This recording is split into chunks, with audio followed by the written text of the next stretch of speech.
She was retaliatory fire. Really brief intros. Retaliatorily? Okay. All right, thank you all for coming to this event. First of all, if you would like more pizza, we have more pizza in the back, so feel free to help yourself. We are very fortunate to have two really good speakers here today. First is this gentleman right here. This is Professor Josh Blackman. He is an associate professor of law at the South Texas College of Law in Houston. He received his JD from George Mason University School of Law. He specializes in constitutional law and the United States Supreme Court, as well as the intersection of law and technology. He was selected by Forbes magazine as one of the 30 under 30. And among other accomplishments, he has twice testified before the House Judiciary Committee on the constitutionality of executive action on immigration and health care. And then our other speaker is Professor Leticia Saucedo, who is a professor here at UC Davis. She received her JD from Harvard Law School, and she was also the managing editor of the Harvard Latino Law Review. She's an expert in employment, labor, and immigration law. She's developed courses in international and domestic service learning that explores the immigration consequences of crime and domestic violence in a post-conflict world. I haven't had the privilege of taking one of her classes yet, but why not? Well, I was just about to say, everyone who has raved about her, so please, if you have the opportunity, take a class with Professor Saucedo, myself included. So please help me in welcoming both of these speakers. Thank you. It's a pleasure to be back in Davis. I was here about 3 years ago. It's a beautiful campus. Always happy to be here. I'm grateful to talk today about the constitutionality of the travel ban. But before I get to that case, I'd like to discuss another case which you may have studied in constitutional law, Texas versus Johnson. This case considered whether a person could be arrested for burning an American flag at a political protest.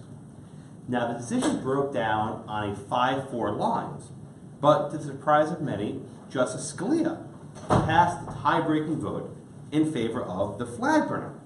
Now, Justice Scalia was no fan of flag burners. He once said, quote, "If it were up to me, I would put in jail every scruffy, bearded, sandal-wearing weirdo who burns the American flag." But Scalia said, "I am not king." Scalia felt the answer was compelled by the First Amendment, even though we disagreed with the result. Texas versus Johnson is a good gut check for lawyers. If your understanding of constitutional law overlaps entirely with your own philosophical beliefs, you may want to reassess the former. This is much how I feel about the travel ban. I'm a libertarian, and I generally favor open immigration policies. I think the idea of banning people from countries, banning entry of aliens in certain countries, merely because those nations have been associated with terrorism, is an awful policy. These executive orders will cause hardship for families, refugees, and those seeking a better life. I'm also doubtful that the travel bans will do much to improve our national security. Yet, with my cards on the table, I am firmly convinced that Congress gave the President the power to make these decisions, and the Constitution does not bar him from exercising the power in the manner in which he did. My talk today will have 5 parts. First, I will walk you through the history of the travel ban, including statements made by then-candidate Trump, as well as statements made by now President Trump about the policy. Second, I will discuss the contents of the 3 executive orders, or 3 iterations of this policy, which have been all halted by the courts.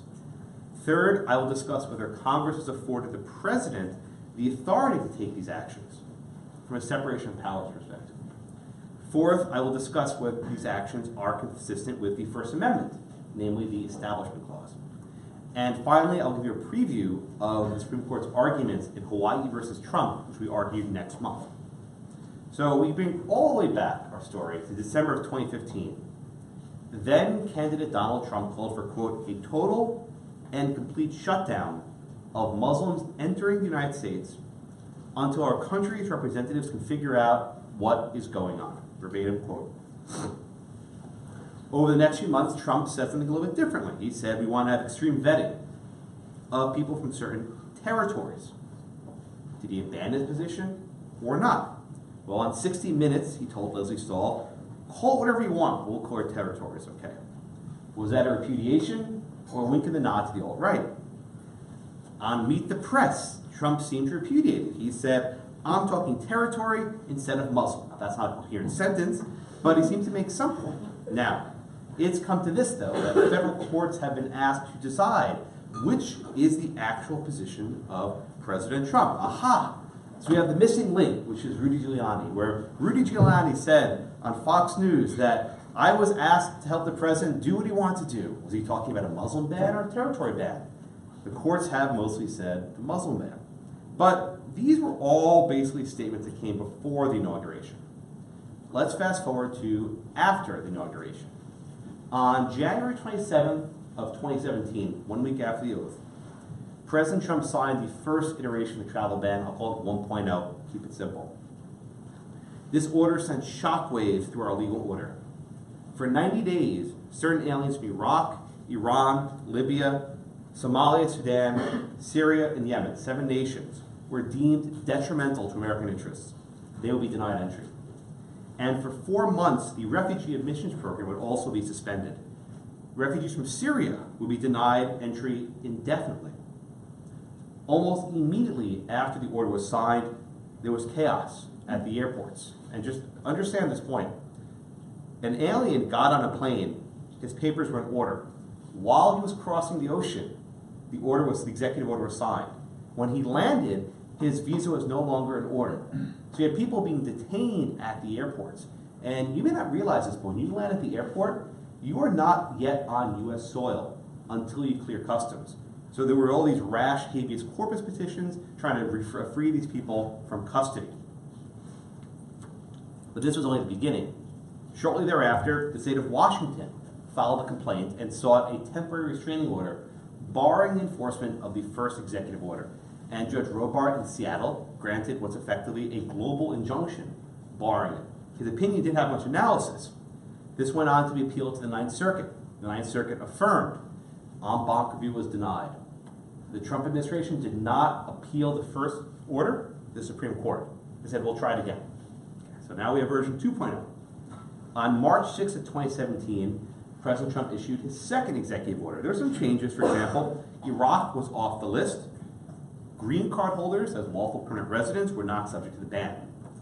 But it changed in other ways. Instead of arguing that people from these nations were actually dangerous, he said, we don't have adequate information sharing with these 7 nations. And as a result, we have to put additional scrutiny on people being admitted. Once again, these policies are challenged in court. Federal judges in Hawaii and in Maryland issued global injunctions on slightly different grounds. And those rulings were affirmed by the 4th and the 9th Circuit Courts of Appeals. Now, Trump takes to the Supreme Court, seeking what's called a stay. The Supreme Court, to the surprise of many, granted what's called a partial stay. That is, they let part of the ban go into effect and part of it not. That is, if you were an alien with a bona fide relation to a U.S. person, you were not subject to the ban. If you lacked that bona fide relationship, you could be subject to the ban. I won't go into what bona fide means because it doesn't matter anymore, but this is a fairly contested point in the courts below. But the second version of the travel ban was always temporary. It was meant to last for 90 days. So 90 days later, in September, President Trump issued the third executive order. It was actually a proclamation. I'll call it 3.0 to make it easy. The third executive order was issued after a thorough review by the U.S. government and determined that there were 8 countries that were now deemed deficient. Who was added to the list? Chad, North Korea, and Venezuela. Now, Chad, you may not know this, but it's more or less a predominantly Muslim nation. It's like 51%, it's right on the cusp.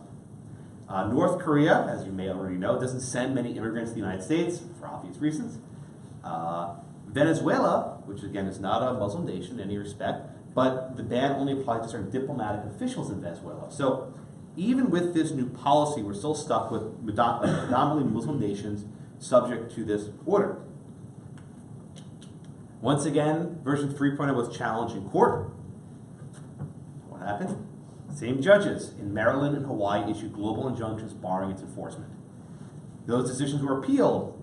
The 4th Circuit and the 9th Circuit affirmed. Sensing a pattern. It's the same. It gets boring after, right? It's the same thing. But then it goes to the Supreme Court. This is where things changed. the Supreme Court allowed the entire ban, 3.0, to go into effect. So as it stands now, we were in March 2018, the travel ban's been in effect now for a couple months. It's full effect, right? The Supreme Court granted certiorari as well, and we'll hear arguments in April 20th, that's about a month and a half from now, okay? So that's the background. It takes me 10 minutes just to explain the history. Every time I give this talk, it gets longer and longer and longer, okay? So I'm gonna get the background, okay?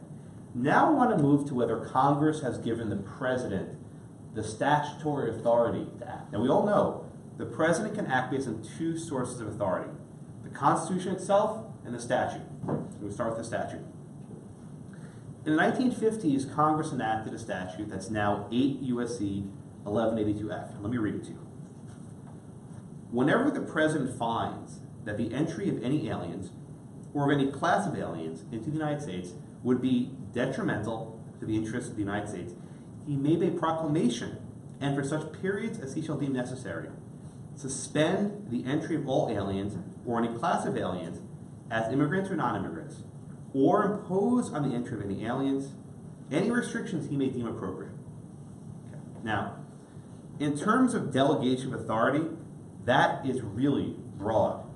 If he deems that they're detrimental to the interests of the United States, he may suspend their entry for such periods he shall deem necessary, and may impose restrictions he may deem appropriate. Okay? This is a very, very, very broad delegation of authority. Okay? You may ask, is it too broad? So you probably learned in common law there's something called the non-delegation doctrine. You learn about this, right? You probably spend 5 minutes and saying, oh, it doesn't matter. But generally when Congress has a legislative power, they can't just give it to the president. They have to give it to him with certain guidance, what we call an intelligible principle. Now the Supreme Court hasn't struck down a law on the basis of the non-delegation doctrine in about 80 years or so. 1935 had one good year.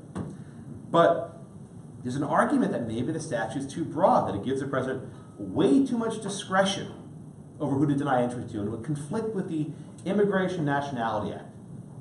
I'm not troubled by that argument, because here we're not talking only about statutory power, we're also talking about constitutional power. That is, by virtue of Article 2 of the Constitution, the president has certain inherent powers.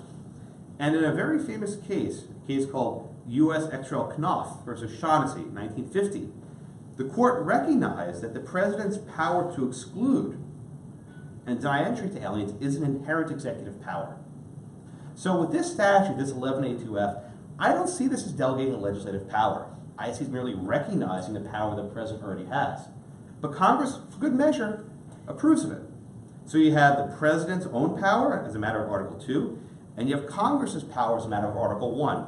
You learn in the steel seizure case, remember Youngstown Sheet and Tube Company v. Sawyer, that when you have presidential power, guys are smiling, right? You have presidential power and congressional power, you're at the apex, and judicial scrutiny has to be at its minimum. Now that's not how the courts have looked at it. The courts have basically ignored the fact that there's inherent power. The Ninth Circuit didn't even mention it. A Fourth Circuit judge concurring discussed it. I think he was responding to me actually, but he didn't actually get it right. He misread Knopf in a very, very bad way. His law clerk should have tightened that up a bit. But you have to look at Knopf. Now, Knopf was a 4-member opinion. It was only a plurality. It might not be good law. But if Knopf is good law, then the statutory argument is fine. That's not the only statute at issue, though. There's another one. It's section 1152. Okay, 8 U.S.C. 1152. And it says, ... no person shall receive any preference or priority or be discriminated against in the issuance of an immigrant visa because of the person's race, sex, nationality, place of birth, or place of residence. Notice it doesn't mention religion. I'll come back to that later. But it says you can't discriminate on the issuance of immigrant visas because of the person's race, sex, nationality, place of birth, or place of residence. So first off, what's an immigrant visa? Okay. An immigrant visa, if you haven't taken immigration, like take your class, please, refers to something more of a permanent status, maybe a green card or something of that sort, right? Meaning you have a right to stay here. A non-immigrant visa is something like a tourist visa. You're here temporarily for however many months it happens to be. So this statute only applies to immigrant visas, right? So even if the statute applies, Trump could discriminate on the basis of nationality with respect to non-immigrant visas. Put that aside for now. Let's just focus on the immigrant visas, okay? This statute would seem to say that Trump can't withhold visas on the basis of nationality, at least with respect to immigrant visas. Indeed, people say, well, look, the statute right before came in the 1950s, this one came in the 1960s, the big immigration act. The later in time statute controls. But there's not a conflict, okay? The statute I read to you a moment ago speaks of issuing visas. 1182F, the big national security one, speaks of entry. And there's a textual difference between entry and visas. They're closely related, but they're separate concepts. And let me give you an easy example.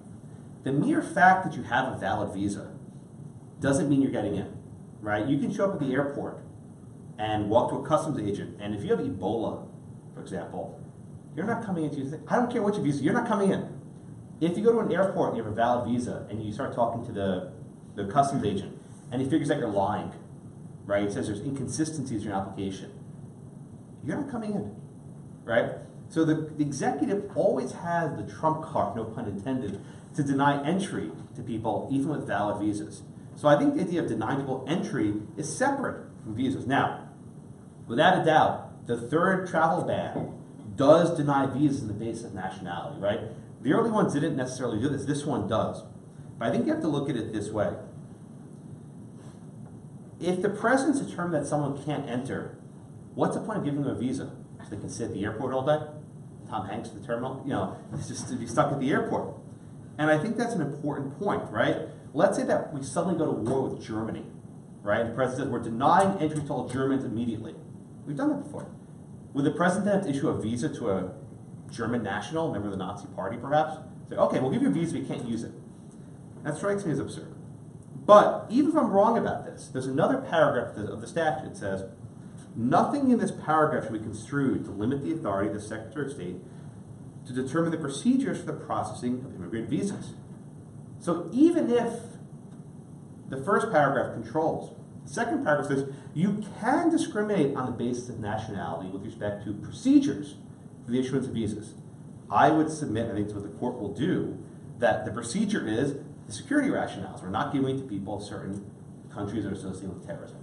This is not the best reading, but I think it's a plausible reading to avoid running right into the president's Article 2 powers. Okay? So that's a statutory argument. Okay?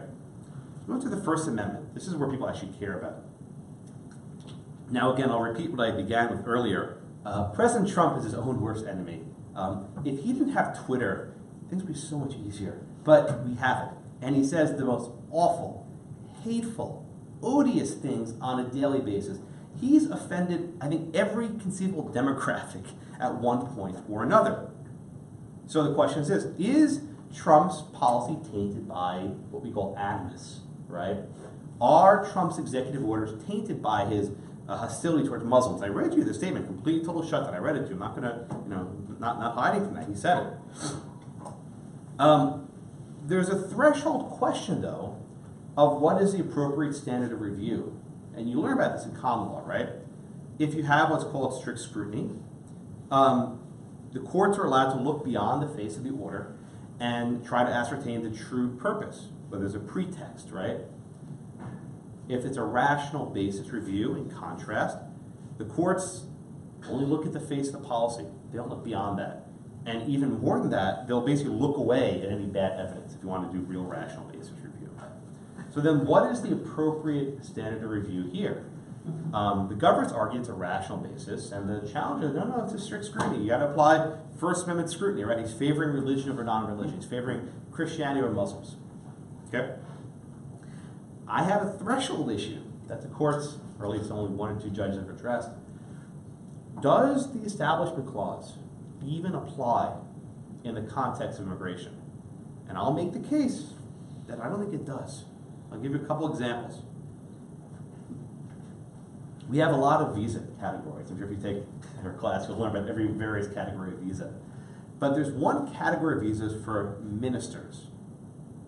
Okay, if you're a minister, you get a special fast track to a visa to come to the United States. How do the regulations define minister? It says a person whose full-time vocation is religion. For example, a nun or a monk, or a sister, or a brother. It lists Catholic clergy as examples of qualifying members. If you're not in a lifetime vocation, let's say you're a part-time minister or a part-time imam or whatever else, you're probably not going to get it.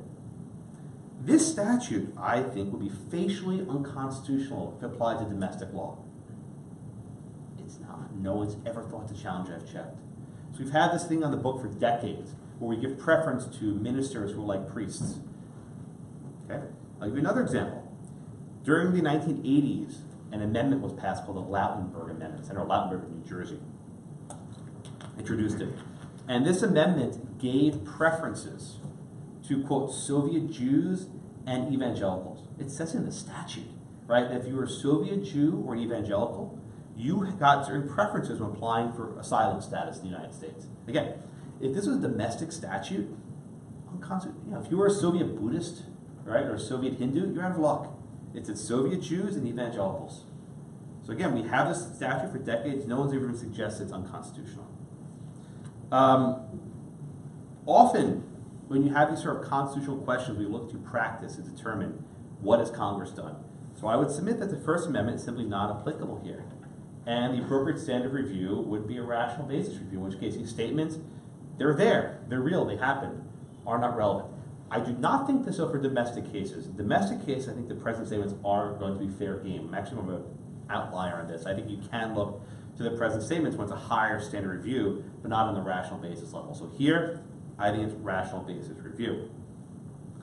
Now let me wrap up by giving you guys a preview of what I think is going to happen at the Supreme Court. I mentioned earlier, a few months ago, the Supreme Court allowed the entire travel ban to go into effect. That is, they stayed the lower court ruling.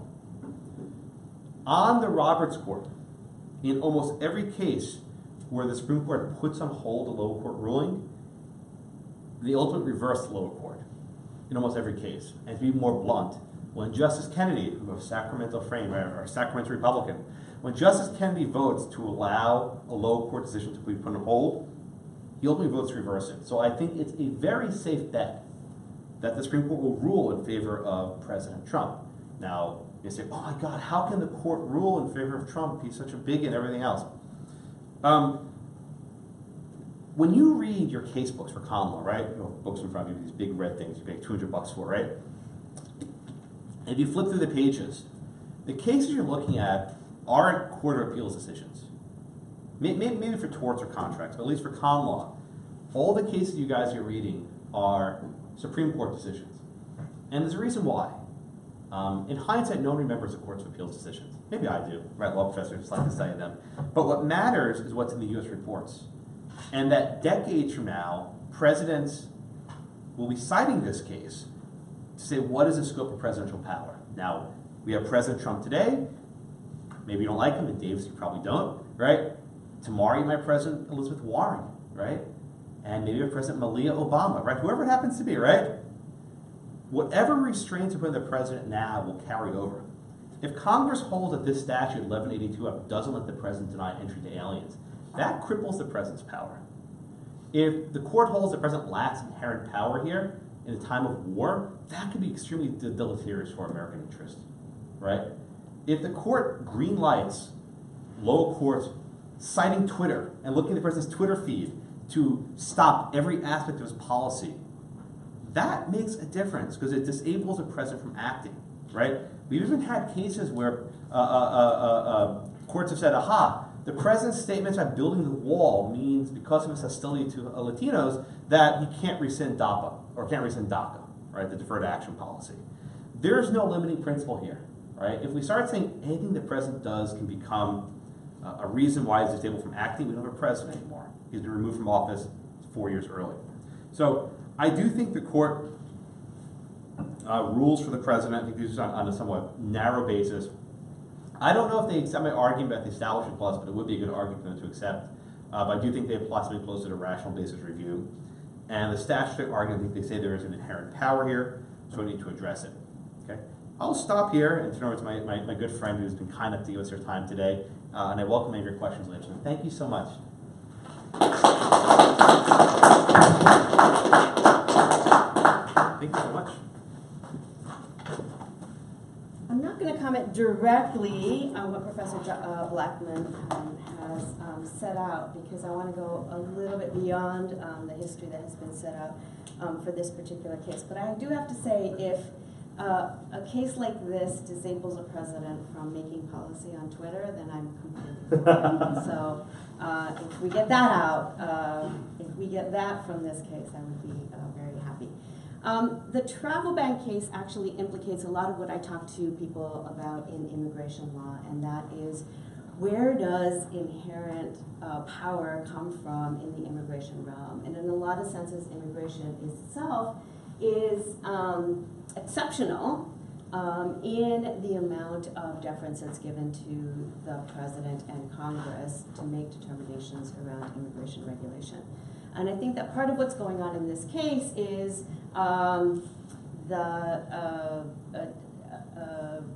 the setting up of the fight between Congress and the president about who is the sovereign. Because this inherent power doesn't come so much from the Constitution specifically, and even the cases that Professor Blackman just addressed, talked about, are talking about inherent power that's coming from this concept of sovereignty, right? And I actually never really understood the concept of sovereignty, even though I've taught immigration for as long as I have, until I started watching The Crown. How many of you have watched The Crown? Okay. In The Crown, you have an individual who's actually talking about the sovereign, and my decisions can be my decisions, right? But they're different from the sovereign.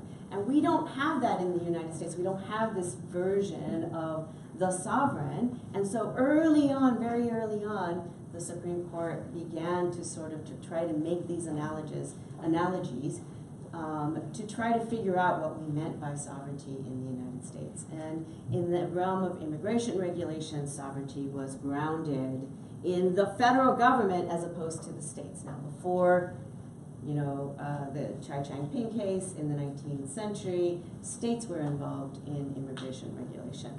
So this was a set of cases very early on in the late 19th century, I guess, in which immigration regulation became a power of the federal government, right?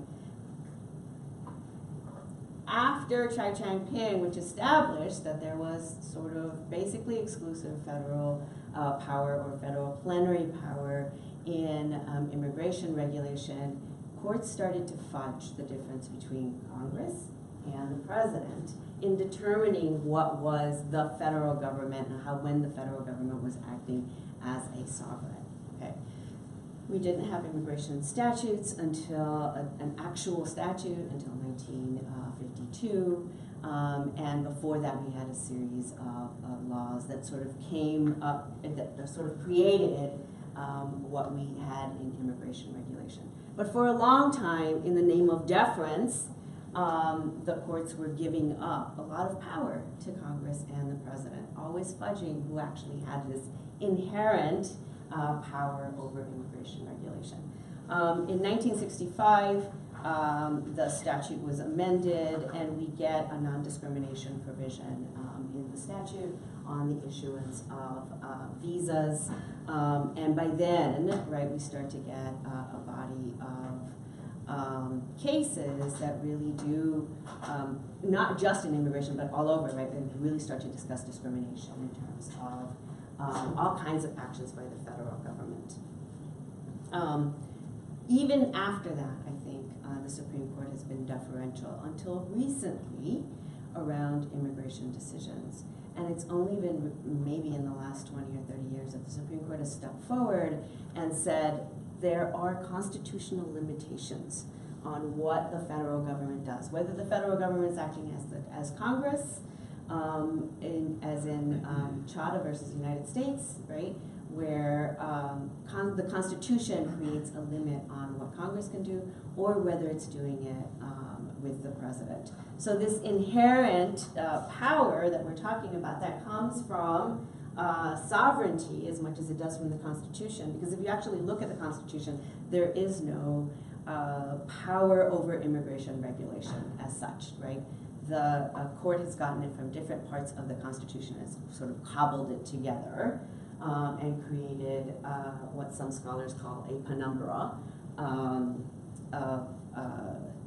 power over immigration regulation. As I said, in the last 30 years or so, the courts have begun to say even that inherent power has constitutional limitations. So the anti-discrimination provision in the issuance of visas is the statutory equivalent of constitutional limitations, I think, on what a president can do. So Josh went over what the travel ban is actually about, but I wanted to make sure that we understood that this immigration regulation that's grounded in the federal government really hasn't ever been grounded specifically in Congress or specifically in the president, although a lot of the cases that come out are really looking at congressional cases. Now, how has the Supreme Court actually looked at constitutional limitations on delegation? A lot of what it's done has been through constitutional avoidance doctrine. So it actually doesn't reach the constitutional question, and in this case, maybe it will have to reach the constitutional question. The constitutional limits on delegation are going to come out in ways similar to, I think, immigration cases have come out, right? There is always seemingly very broad power in a statutory provision, and then the court limits that power through constitutional limitations. In this case, probably the due process clause. So as with other cases where either the executive or Congress has delegated broad power, the courts come in and say the broad power does not have limitations, and there are limits. Here, I think the fact that there is a statute that expresses limitations on that power will be used to actually limit the power of the president. I'm not really going to talk about religious animus, although I do think that that in this day and age, the fact that a Twitter feed is being used to make policy should make a difference. I don't know that it will in this particular case, but I think it should make a difference, right? This is a president who has said over and over again, whatever I say on my Twitter feed, I mean, right? It's going to come out in policy. So I don't see a limitation on using it as a form of proof of animus. Not the only one, and it's certainly not the only one that exists, but I don't see anything wrong with using it as a form of showing animus. So I think here that the inherent power of the executive allows it to disregard either statutory or constitutional prohibitions on discrimination. I think is wrong. I think it's wrong because it pits Congress against the president in this sort of squishy area of who actually has the power in the federal government over immigration regulation. And I think it violates both constitutional and statutory prohibitions, and the court has used both to limit the federal government in immigration regulation. So I'm going to leave it at that because I know there's probably questions, and I only wanted to throw out a few comments on Professor Blackman's analysis of the Trump ban.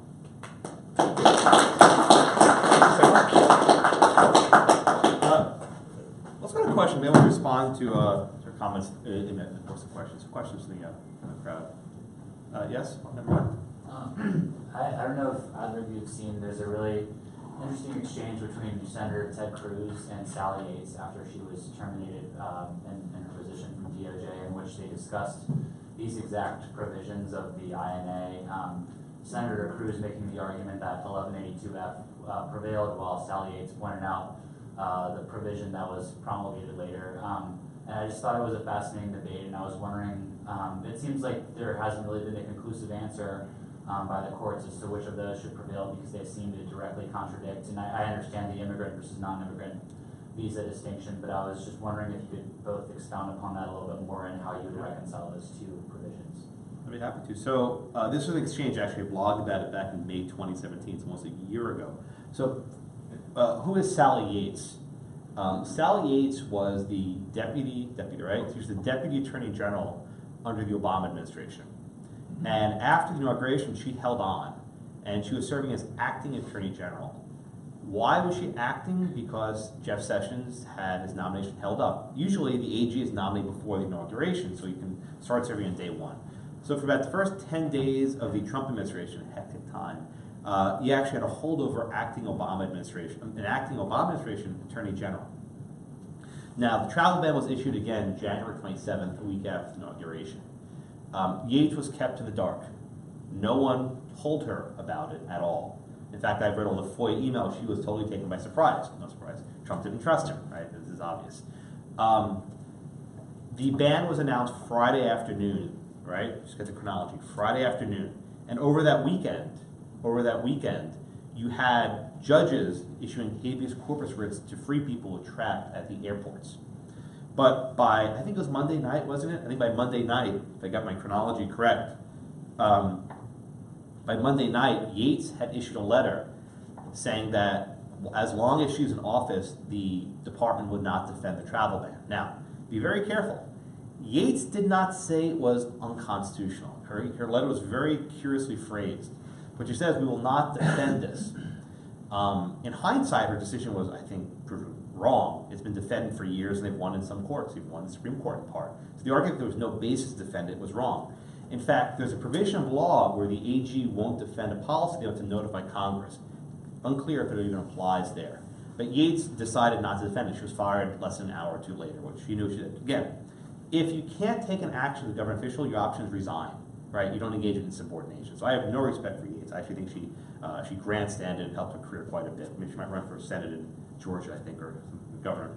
But the exact question, the exchange you mentioned between Yates and Cruz says, I have the quote, do you know about Section 1182? And she says, not off the top of my head. Give me a break. Of course she did that. She was playing cute, right? But then she says, I do know about 1152. She only read paragraph 1. And she didn't read paragraph 2, the notwithstanding part. Now, DOJ has adopted this argument that they can make nationality-based discrimination with respect to procedures. DOJ's argued this. Yates either didn't know or didn't care about this. So I don't think too highly of Sally Yates. She's been feted around the world. But it was a valid exchange. People said that Yates killed Cruz. You know, there's debate. The court's resolving this. Is my reading of 1152 right or wrong? I don't know. But it's a plausible reading that DOJ should and could advance. Thank you for the question. I think the other issue with Yates not defending the memo is that there actually weren't any procedures that were in place to carry out, right, the decision that first came in a tweet and then came in an actual sort of memo, right? So the fact that agencies were not brought in, and created a process. I mean, there were people at the airport saying, lawyers saying, who do I appeal this to? And people were saying Trump, right? That's not a set of procedures that can be set up, that should be set up in order to carry out a very important policy, right? So this is after a weekend of chaos, right, in which the acting Attorney General is saying, I don't even know how we might set up procedures. So how can I defend this, right? There are, restrictions that are placed on the agency by the APA that include discrimination provisions, right? So there was this sense that this wasn't done the way that an administrative process or an administrative set of procedures should be done, and therefore how am I going to defend it, right? So I think that's part of what the debate was. I think there is a debate about whether 1152 and 1182, how 1152 and 1182 interact with each other. I worry a little bit about your, it feels too smart by half, right? To say that entry and admission are not the same thing, right? And in part it's because you're dealing with that ambiguity in the statute between entry and admission that was created when Congress changed, entry to admission as the relevant sort of question that we ask right? And so there are a lot of places, it used to be that entry was the relevant question. If you made entry, then you were given all kinds of constitutional rights. If you didn't make entry, then you weren't, and then there's a whole bunch of case law about whether you entered or you didn't, right? Congress changed that in 1986, but didn't change it throughout the statute, right? So there is a common law definition of entry that comes into play here, right? And there are still some arguments that would say that even if you're a lawful permanent resident, you leave the country and you come back, you actually haven't effected entry. I agree with that. Right? I And agree with so, but that's a real problem for your argument, because I think what it does is it says then whatever it was that Trump is trying to do with this ban isn't going to get accomplished, right? Because there are plenty of people who can leave the country and come back and not have been considered any part of this, right? So you have to worry about whether the legitimate interest that's being addressed here is something that is being, if there is like a connection, a legitimate connection between the interest and the way that that the Trump administration is trying to create a ban. Yeah, you raise a very good point. Actually, this is important. LPRs, I don't think enter when they come to the United States. Well, they do in some circumstances. That's the whole point, right? Right. When the first order came out, there was a lot of chaos that if you were a green card holder, were you subject to the ban? And the White House counsel put a letter saying no, green card holders are not subject to the ban. And the argument they gave was something similar to mine, is that they don't consider them entering for purposes of the travel ban. So this came up fairly early in the litigation. And there was, I think that, there was a lot of confusion, actually. was. Initially, it was, yes, everybody is subject to the ban. it was horribly rolled out. I think we will agree emphatically on that point. I think there's a question over there. Yeah, so I'm not entirely convinced that Congress can delegate its entire power to the president, to the executive. And it seems like the way you're reading Knopf v. Shaughnessy is that, which I pulled it up. And also, I think Kent v. Dulles was another case cited in the briefs, where, I think the court said that it's, in limited circumstances that Congress can delegate these powers. And in fact, Knopf v. Shaughnessy is confusing, because on one hand, they say the exclusion of aliens is a fundamental act of sovereignty. The right to do so, is in the executive power to control. That's one sentence. But then another sentence is Congress may, in broad terms, authorize the executive to exercise the power for the best interest of the country, quote, during a time of national emergency. Right? So the question is this an unlimited grant of power, or is there a limiting clause of in times of national security? Right?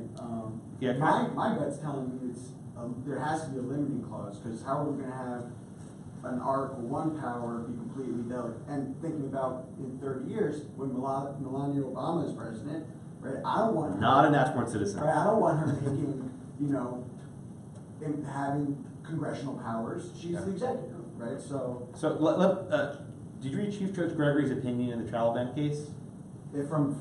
Chief Judge Gregory made the exact same point as you did. He said that's limited time of emergency.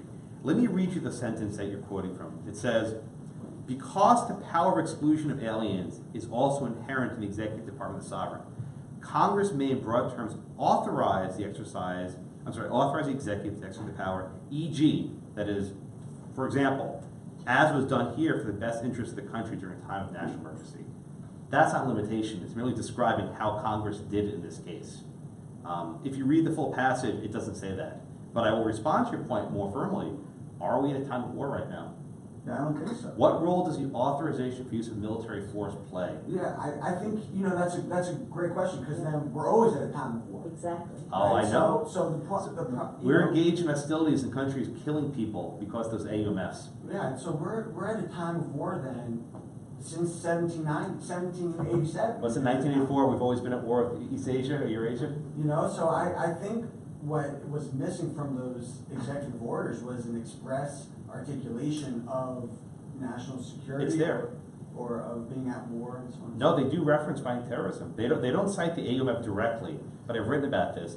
Lurking in the background of all these cases, and I think you raise a very good point, there is a time of emergency. We have an AUMF against Al-Qaeda and now associated groups that's been interpreted. I think the AUMF is not a very good argument, but it's there. And I don't think the court wants to wade to whether that authorization provides the fourth, so about avoidance, right? It's there, and you can't escape that. But you're very good point. If you want, I'll send. I'm sorry, a second. I'll send you. I wrote a post on that exact quote. I can send you later if you like. Yes, Why do you Professor? think it's not a good argument? If the court rules that the AUMF doesn't support this, then we have to pull back our troops. Right? We're engaging in active hostilities on a daily basis on the basis of these AUMFs. If the court holds here in the travel ban case that these do not authorize us to engage in certain actions, then they're potentially declaring our military actions unconstitutional. Not just people at Guantanamo Bay, that's a different story. People being held at Guantanamo, I'm saying drone strikes, right? Covert actions in Yemen, right? There are a lot of things. Again, I'm a libertarian. I think these actions are probably illegal. But I can't see the justices saying, okay, pull back your troops. You shouldn't be doing this. But I think that's why. I don't know. Okay, other questions? So you don't think it is, sorry. I'm sorry, yeah, So you don't think it is limited, right? So it's not only national security theoretically. Congress has completely delegated its power. Well, but let's be precise. So there's two things. There are inherent powers and exclusive powers. These are often conflated. So a couple of years ago, there's a case called Zivotofsky v. Kerry, right? The question was, could Congress make the president update passports? That person was born in Jerusalem, the passport says Israel instead of Jerusalem. President Bush signed into law, he ignored it. President Obama ignored it, said, look, the recognition power is an exclusive power. Congress cannot put limits on it, right? Court said we agree that Obama and Bush and now Trump have exclusive powers of recognition. I don't think the exclusion power is exclusive. I think it's inherent, that it's shared, is what Knopf says, between the president and Congress. Congress hasn't put limits on it. I don't read 1182F as any sort of limit, right? It's saying as long as you shall deem necessary, right? If you do an administrative law, the government shall regulate the airways in the public interest, right? They shall regulate the railroads in the public interest. Is that a limitation? Not really. The court just says very broad. So I think it's basically the president, you probably have this power on your own. We're just going to say you can exercise it to be clear, which is why I think Youngstown, the first tier. Could Congress pass a statute putting limits on the president's exclusion power? That's a really tough question. We don't have that here because Congress hasn't done so. For sure, the courts can't, right? I think the court's construction of 1182F to impose those limits, I think, is artificial. So what about constitutional limitations then? Because that's what you're taking, Yeah. right? So Yeah. if you don't, if it's not, if it's not 1152 that's creating the limitation, the Supreme Court could come back and say, okay, this is finally the case. Yeah, that's in what which you we want. make decisions Yeah. not based on constitutional avoidance. Yeah, I think you raise a good question, right? I think the answer is minimum rationality, right? Someone asks, could the president just say, I'm going to ban all Muslims from entering the United States, period, like the initial policy? Mm-hmm. I think that would flunk minimum rationality. If he says, Mine I want to too. ban, we agree. But if he says, I want to ban people from countries that have been associated with terrorism, I don't think that flunks minimum rationality. Why would I want to ban all immigrants? I think that would probably also flunk minimum rationality. Why? Well, rational basis review is a very deferential policy. But to the extent that Congress has created a system for the admission of aliens, and you're basically subverting the entire scheme, I think there's an argument that it would flunk rationality. Again, this is not an exclusive power. If it was exclusive, right, I think you could do that. I think this is what Knopf says, it's inherent, right, in both branches of government. Yeah, I'll send you this post for later. I think you'll enjoy reading it, but I dig these questions pretty deeply. Any other questions? Thank you so much. You've been a wonderful audience. All right, thank you.